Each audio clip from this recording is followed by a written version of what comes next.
Alright guys, how's it going? This is Parker coming at you live, doing another video test.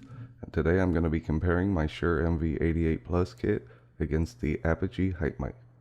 I currently have my Shure MV88 Plus plugged into my iPhone, and I have my Apogee Hype Mic plugged into my iPad Pro 2019 12.9.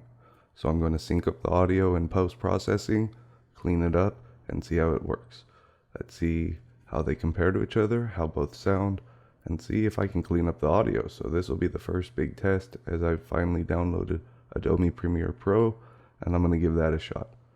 If that works, I'm going to go ahead and post-process all of my other videos, and that way we can clean those up as well. So stay tuned. I'll be back with more soon. Have a good one. Now we'll hear the Apogee without post-processing done.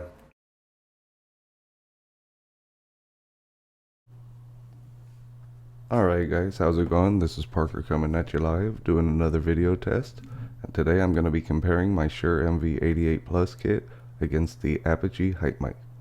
I currently have my Shure MV88 Plus plugged into my iPhone, and I have my Apogee. Now we'll hear the Shure without any post-processing done. Alright guys, how's it going? This is Parker coming at you live, doing another video test. And today I'm going to be comparing my Shure MV88 Plus kit. So that's a comparison of the Shure MV88 Plus, the Apogee Hype Mic, and the quality of post-production. Definitely will be doing that going forward. Have a good one, guys.